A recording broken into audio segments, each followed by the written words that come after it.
Magandang araw mga kababayan, isang nakakagulat at kontrobersyal na balita ang lumabas mula sa Los Angeles, USA kung saan inaresto si First Lady Lizata Nasmags, ang kasawa ng Pangulo matapos makumpiska ang isang malaking halaga ng droga na naaabot sa bilyong-bilyong halaga. Ayon sa mga otoridad, nahuli siya sa isang operasyon ng mga ahensya ng batas matapos madiskubre ang isang illegal na drug syndicate na ikinabit kay Lizata Nasmags. Ang pagkakadawit ni Liza sa isang seryosong kaso ng droga ay nagdulot ng mga matinding reaksyon mula sa publiko at nagbigay daan sa mga tanong hinggil sa kanyang posisyon sa gobyerno. Sa kasalukuyan, ipinagpapatuloy ang investigasyon at pinaghahandaan ng mga kasong isasampad laban kay Liza na maaaring umanong magresulta sa pinakamabigat na parusa, kabilang ang parusang kamatayan. Ang mga eksperto at abogado ay nagsasabing malaki ang magiging epekto ng kasong ito sa imahe ng pamilya diktador at tiyak na magdudulot ng malalim na kontrobersya sa politika. Ang mga kasamahan ni Liza sa nasabing operasyon ay kasalukuyang tinutukoy ng mga otoridad upang matukoy ang lawak ng kanilang sindikato at mga koreksyon sa Pilipinas. Ang mga pangyayaring ito ay nagbigay ng pagkakataon sa ilang sektor ng lipunan na maglabas ng kanilang opinyon, kung saan ang iba ay nagsasabing ito ay isang halimbawa ng karma sa mga naunang isyu ng pamilya diktador. Sa kabilang banda, ang mga taga-suporta ng pamilya Marcos ay patuloy na nagtatanggol at nagsasabing isang malupit na pag-atake lamang ito laban sa kanilang pamilya. Patuloy ang pagsubaybay ng mga mamamayan sa mga susunod na kaganapan at mga legal na hakbang na isinagawa sa kasong ito. At yan nga ang balitang ating pagkakatutukan. Ngunit bagong lahat, siguraduhin mag-subscribe at hitang notification bell para sa patuloy na pagtutok sa mga sulyap ng bagong balita sa tunay na boses ng masa.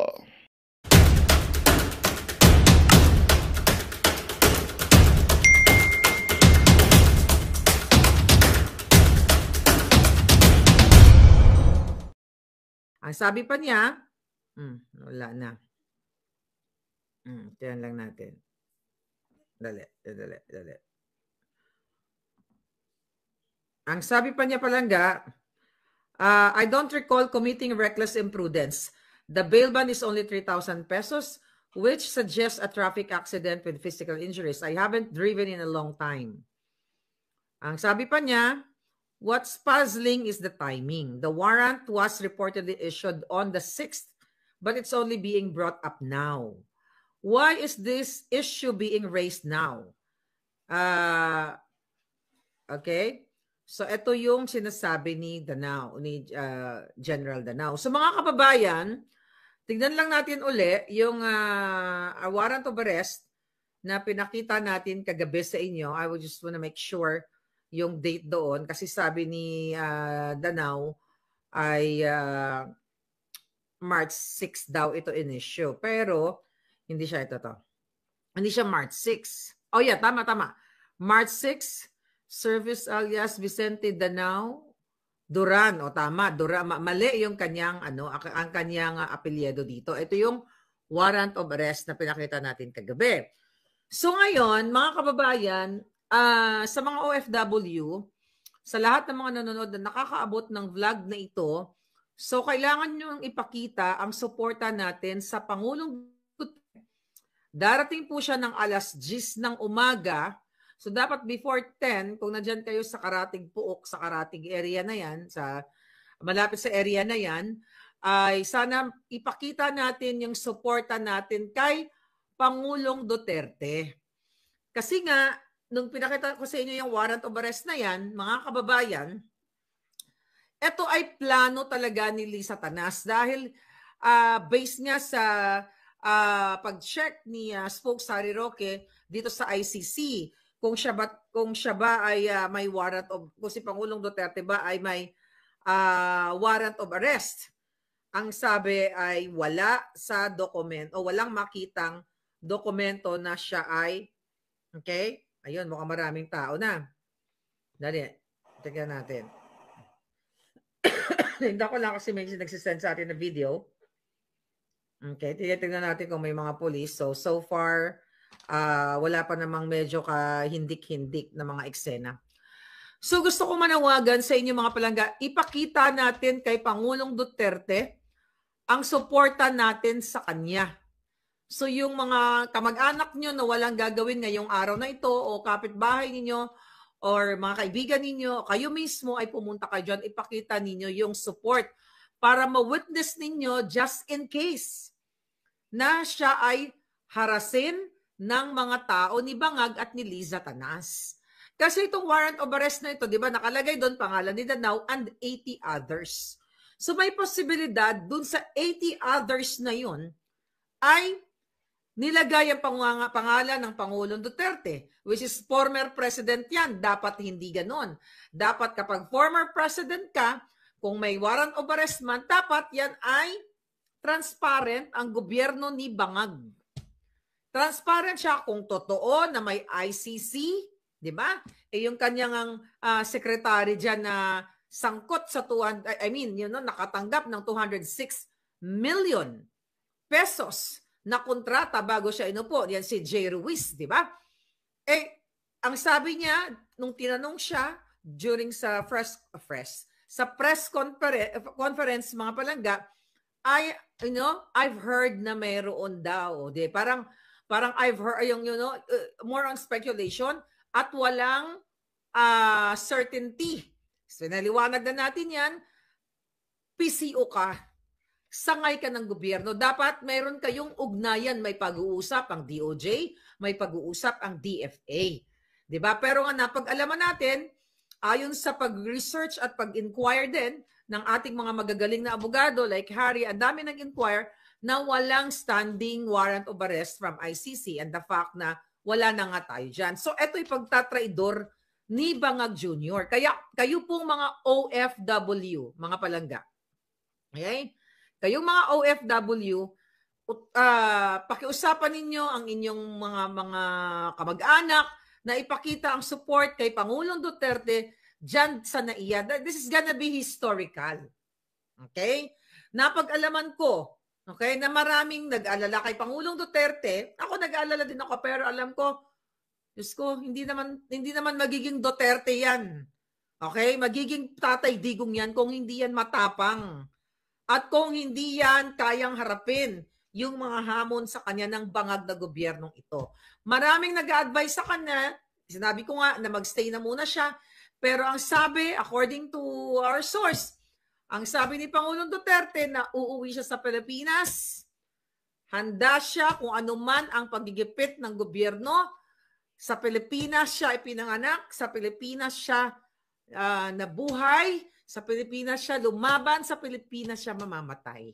Alam niyo yun? Ako sabi ko sa inyo, mas gusto ko nga na magpa-aresto si Pangulo Duterte, although bailable ito.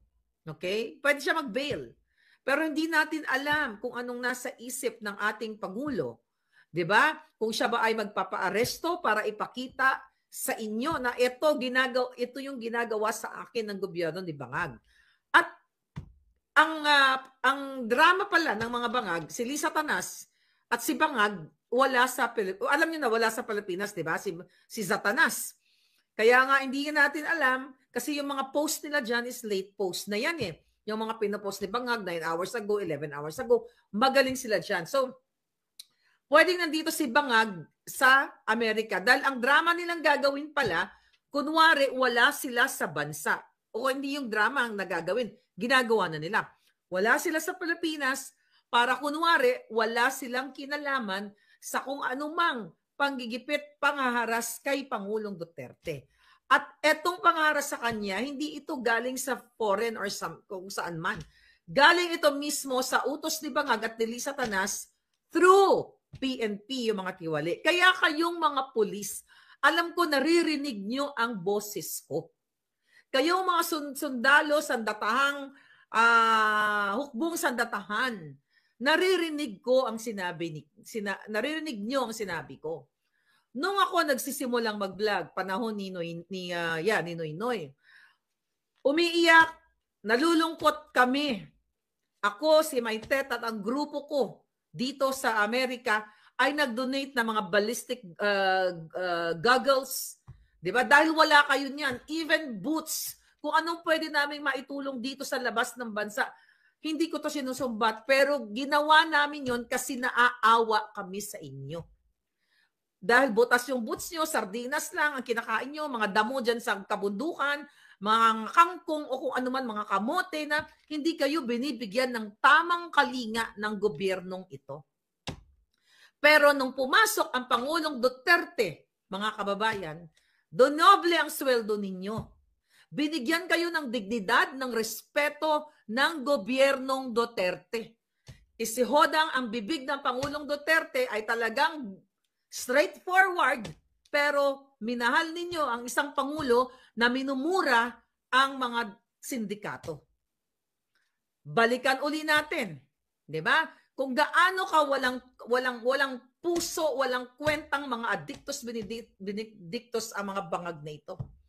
Unang-unang ginawa ng Pangulo dahil gusto niyang magkasundo na ang Pilipino para matapos na yung awayang dilawan at pulahan, pero magkakampi na sila ngayon, siya ay in-encourage siya ang gobyernong mapalibing ang senior. Pero dahil likas na demonyo si Marcos Jr., si Lisa Tanas at mga bangag, wala silang utang na loob sa Pangulong Duterte. Sa kabila ng pagbubudol nila, sa kabila ng pangako nila na sama-sama tayong ibangon ang bukas, niligawan si Inday Sara at pinangakuan kayo na continuity, di ba? Unity and continuity. At binanggit nga ni Inday Sara yan sa kanyang speech dito sa Hong Kong, mga palangga, pero iba palang landas ang tinahak ni Bangag. Yung pala, pulboronic smuggling, kidnapping pala ang kanyang palalaganapin at mataas na bilihin dyan sa Pilipinas. Okay? Ako, supporter ng mga bangag. Sinabi ko during the election, dahil budol na budol ako noon eh. Diba? Sinabi ko sa election na sana si Inday Sara ay vice president na lang, huwag na siyang tumakbo ng presidente kasi bata pa naman siya. Si Bangag, si Bangag ay, ibabangon ng Pilipinas, isang pambubudol. Pero mga palangga, nakita natin, si Inday nag-give in din. Dahil bata pa siya at akala nga niya continuity. Pero tignan nyo ang ginagawa ngayon sa atin. Sa mga vloggers, sa mga ordinaryong citizens and netizens, sa inyong mga kapulisan, sa inyong mga kasundulihan, religious group na ginipit nila, ang KOJC. Diba? Lahat, nakikita nyo mga kasinungalingan ni Bangag Jr. na during KOJC siege, wala daw mga armas itong mga kapulisan niya, kasinungalingan. Ang sinasabi ko dito, mga hukbong sandatahan, manindigan kayo. Kailangan nyong magkumilos na. Lubog na kayo. Ngayon dito sa Amerika, may naulat na ang kasama nila sa entourage ay nategi dahil sa allegedly na overdose sa pulburon. At actually, inaantay ko lang kung makakuha tayo ng coroner's report. Adik ang presidente ninyo, kayong mga general na may matinupang pagmamahal sa bayan ninyo. Adik si Marcos Jr., adik si Lisa Tanas, kidnapper pa.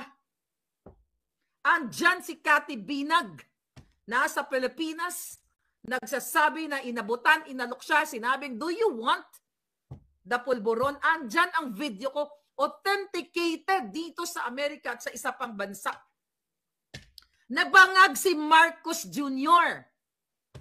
Sinindak ako nung July, nakakasuhan dahil pinalabas ko ang pulburon video. Kakasuhan si Maharlika dahil pinalabas ng AI.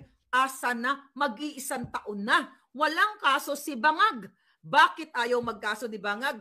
Takot siya na makaray ko siya dito sa Korte ng Amerika dahil oras na idemanda niya ako, ipipresenta ko ang lahat ng ebidensya, forensic report, video at ang iba pang mga ebidensya na siya ay adik.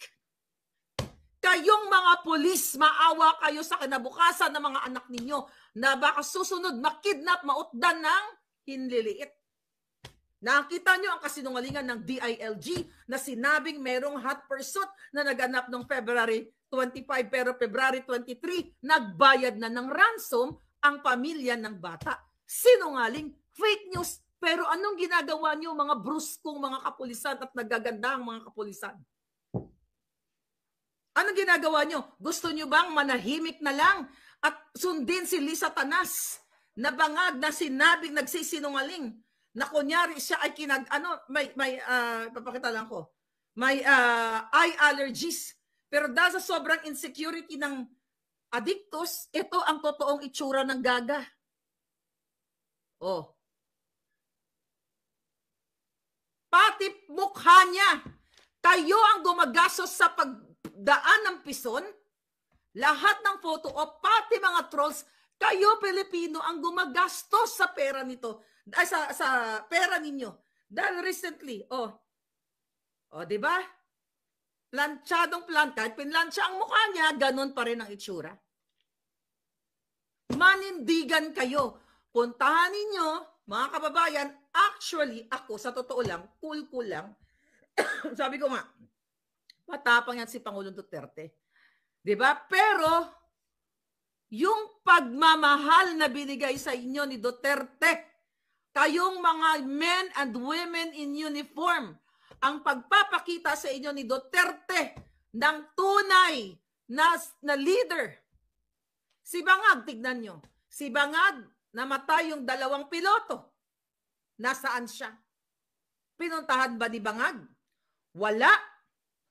Urgent matter daw. Kaya di siya nakapunta. Anong urgent matter? Nagpupulboron?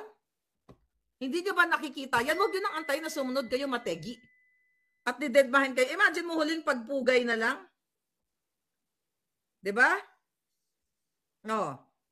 Huling pagpugay na lang. May sinend sa akin. Ito ngayon ang kakasisend lang, ito daw ang mukha ni Lisa Tanas. Sobrang edited. Ang kinis, di ba? Ito sa event dito sa LA. Ang kinis, di ba? Planchado, parang galing sa kakaalpas lang ng pison. Pero ang katotohanan, mga palangga, again, hindi talaga magsisinungaling ang balita ni Maharlika. Ganon pa man, mga kababayan. Ang mga vloggers nga pala, yung mga anti-bangag vloggers ay on the way na sa NAIA 3. So, kung available po kayo, ipakita natin kayong mga OFW, padala nyo ng pamasahe ang inyong mga anak or tatay, nanay, 'di ba? Na nakipaglaban dito, na nangangarap na magkaroon ng maayos na Pilipinas. Ipakita kay Pangulong Duterte at sa buong sambayanan na mas marami tayong anti-bangag. Pero ang nararamdaman ko, baka talagang kasi ito, hindi dapat tayo nag-aalala. Unang-una, abogado si Pangulong Duterte. At yung kanyang warrant of arrest, bailable po. Mag-bail siya. Sabi nga ni General Danao, 3,000 lang yung bail and everything, makakalabas siya. But hindi natin alam kung ano ang gagawin ni Pangulong Duterte.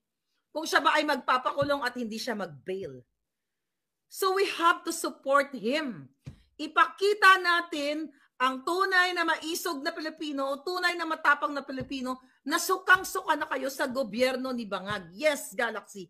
Terminal 3. Okay? NAIA. So papunta na ngayon. Nakakatanggap ako ng mensahe. I think sila Kati pupunta. Ang mga vloggers, tignan natin, mga kababayan, at alright. Ayan, si Aaron, papunta na. Okay. Live din ako mamaya. Okay. Alright, so pumunta na kayo ngayon dahil nandoon yung ating mga, I think, some of the 37 vloggers pupunta doon, yung mga nasa Maynila, yung mga nasa Pilipinas. So pumunta na kayo o witness nyo, bakit po kayo gustong manindigan at kumilos? Para makapture ninyo. Historical to sa naggagawin ng Bangag. Nasa labas sila ng bansa at magmamaang-maangan sila na wala silang kinalaman, pero sila lahat ang nasa likod nito. Bakit? 2023 pa lang, sinabi ko na po sa inyo ang nangyayari ngayon. 2023 ang expose natin, November 18, 2023, na sinasabi ko, gorgorin si Pastor, gorgorin si Inday, gorgorin ang mga Duterte, gorgorin ang mga vloggers. Ako ba ay, may bolang kristal? Lahat ng information na yon galing mismo sa loob ng Malacanang, sa mga puting sa mga informer natin, na concern sila sa planong kadiliman ni Bangag at ni Lisa Tanas dahil gusto nilang maghari. Kung pababayaan ninyo na mamayagpag ngayon itong Bangag na ito, hindi na sila aalis. Diba sabi ko sa inyo, 2028, si Tambaloslos. 2034, si Charis. Pero alam ko na hindi nyo hayaan ito dahil ngayon, nag-aaway-away din si Tambaloslos at saka si Lisa Tanas dahil ang gustong i-push ni Lisa o pinapangakuan niya o base gusto niya lang mag-itot-itot, magbiga-biga dito kay John Vic. Kaya baka pinapangakuan niya base gusto niya magpa-chok-chak chenes, you'll never know. Yun ang gusto niyang i-push pagka-presidente. Pero ang importante ngayon mga kababayan, nakita ninyo kung gaano kawalang hiya ang ginagawa ng gobyernong ito dahil bakit ginagawa ito sa Pangulong Duterte? Bakit pa sekreto? Bakit ginagawa kay Danao? Bakit ginagawa sa ating lahat? Pagtatakip sa pagnanakaw nila. Di ba sunod-sunod ang order sa kanila ng Korte Suprema na ibalik ang 60 billion ang pesos na pera ng PhilHealth? Nabuking sila at ayaw nilang magpaliwanag, ginagawa nila ng paraan, nila Kimbo, nila Tambaloslos na maharang nila na hindi na sila makapagpaliwanag sa Korte Suprema. Ang bicameral report na binakante nila, kung di ako nagkakamali, ilang billion yon? 28 billion ba? Total of 28 billion o more than that. Ano ang sabi sa petisyon na Petition for Certiorari and Prohibition ni Kong Ongab at ni Senator ninyo, future Senator, number 56, Attorney Vic Rodriguez. Ano ang kasabi ng Korte Suprema, di ba? Magpaliwanag kayo. PhilHealth, ibalik ninyo. 5,500 flood control, ayaw niyong pag-usapan ng Congress, ng Senado. Wala na, nabura na lang. Yung bridge na nalaglag dyan, na natumba dyan, o nalaglag, o nasira, na nagpapaka-engineer si Bangag. Ang krimen, yung kidnapping na sinasabi ko sa inyo, nung bata at yung kidnapping ng mother, ng dalawang minor age, di ba? Anak ni distressed mother ni Sheena from Turkey dahil finacilitate o nag-fabricate ng mga kasinungalingan itong Bangag na gobyerno. Ito yung gusto nilang pagtakpan. Ulit-ulitin ko sa mga kakilala pa lang sa akin. Kaya nga ako, di ba, gustong gurgurin at hinaharas dito sa Amerika. Nagpapal sila ng mga kaso against me. Civil cases. Okay lang naman. Walang kulong. Okay? Pero nilalabanan ko, 1 down, 3 more. Ulit-ulitin natin, the reason ginagawa nila sa akin to, ginagawa sa mga vloggers, ginagawa kay Harry, ginagawa kay Pangulong Duterte, gusto tayong burahin sa mapa. Papayag ba kayo na wala ng mga dissenters, wala nang mag-criticize, wala nang ang check and balances eh. Kasi even, tignan mo si Rappler, si Maria Ressa, dati anti Matos yan, biglang nanahimik. Tignan nyo si De Lima, sobrang anti-Marcos, biglang nanahimik kasi napalaya. Tignan niyo si Kiko Matching. Picture here, picture there, di ba? No? Ganyan. Tignan mo mga dilawang tahimik. Ilan na lang, isa na lang dyan, si Rowena Guanzon, ang patuloy na nag-aantay-bangag. Okay, so ngayon, mga kababayan, ipakita natin ang suporta. Pumunta kayo sa NAIA Terminal 3. Yung mga retired police, retired generals na alam nyo kung anong ginawa ni Duterte sa inyo. Alam nyo na nung panahon niya, kaya niyang tuliin si Lucio Tan. Ibalik lang ang kanilang mga tax, yung mga tax evasion. Yung pera ng bayan na ibalik. At yan, ninakaw ng buwakan ng inang Bangag na gobyerno. Ipakita nyo ang suporta nyo. Not only, alam mo pa, paswerte na nga tayo eh. At 79 years old, dapat si Pangulong Duterte nagpapahinga na yan. Di ba ano man ang sabi niya? Nang in-interview siya ni Kirara, ni Maria Ressa, anong gagawin mo? Parang anong gagawin mo pag nag-retire ka na? Ano, tama ba yung question? Parang ganun yung tanong, di ba? Correct niyo ako kung mali. Ang excuse me, pagkaalala ko, ang sabi ni Pangulong Duterte, magtrabaho man ako, ma'am, para may pambili ako ng medyas. Di ba? Full of sense of humor. Punong-puno ng angas pero para sa bayan. Yung perang binibigay sa PGH ng Pangulong Duterte nung pag-upo, I think 100 million, tama ba ako? Million. Alam nyo ba na pag-upo ni Bangag, pinakancel yan, hindi na binibigyan ng pondo ang PGH. At ang daming mga pasyenteng umiiyak, nangamatay na lang. Even ang mga doctors walang magawa, walang pondo eh.